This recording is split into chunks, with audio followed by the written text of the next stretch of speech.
I love this little piece. It's actually the first piece that I started, I guess, in this series.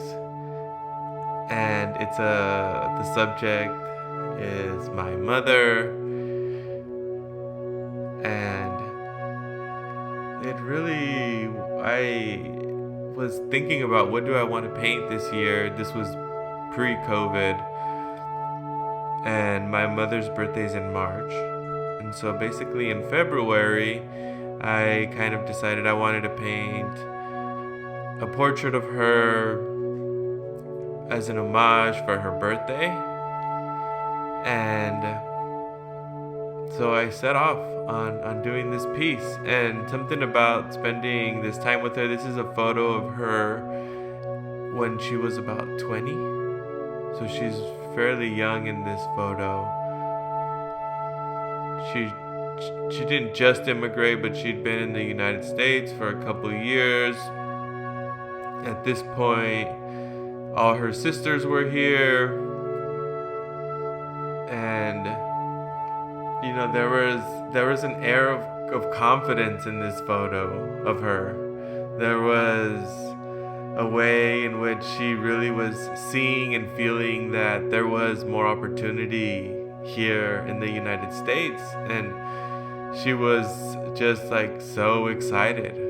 I know that at the time she was actually working with a woman who no, the woman had a yarn, like a, what is it called, Diane's or Donna's, whatever, store where they sell the string and stuff, and in Hollywood. And she loved it. She's a very artistic person, and that's actually why I added these little flowers in the background, because in the beginning of the year I was encouraging her to just make art and have fun with making art and not think about it too much.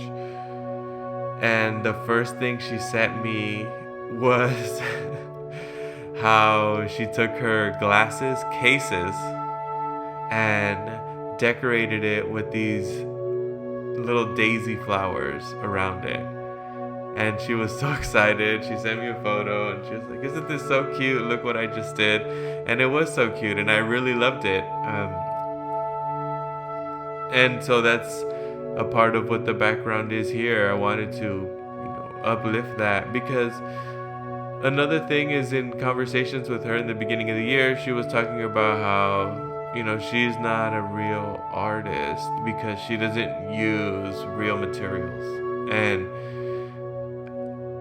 it's so funny because I say the same shit, and it's a fucking lie. It's bullshit to try to make, poor people, pobrecitos, pobrecitas, feel like they're not able to create in the same way that others are able to create.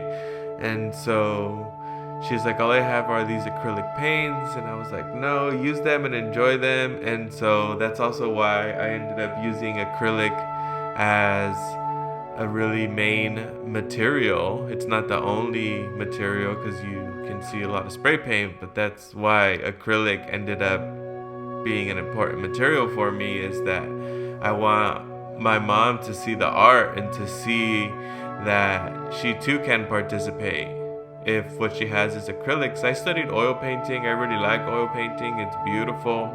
It's also expensive, not just all the materials, but you need space, because it's even more stinky. Acrylic is stinky in itself. All of it. Spray paint is stinky.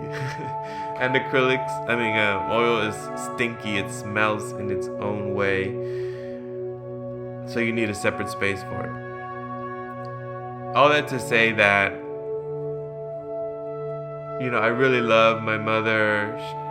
I decorated her with the crown chakra up top. I believe her to be a very enlightened person, someone who is connected to God, and she leans on this connection to God, to this higher source, and she has an incredible discipline.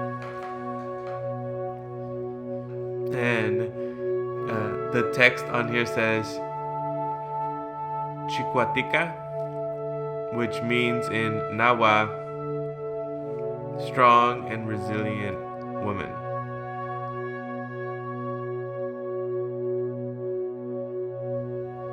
just love this painting so much.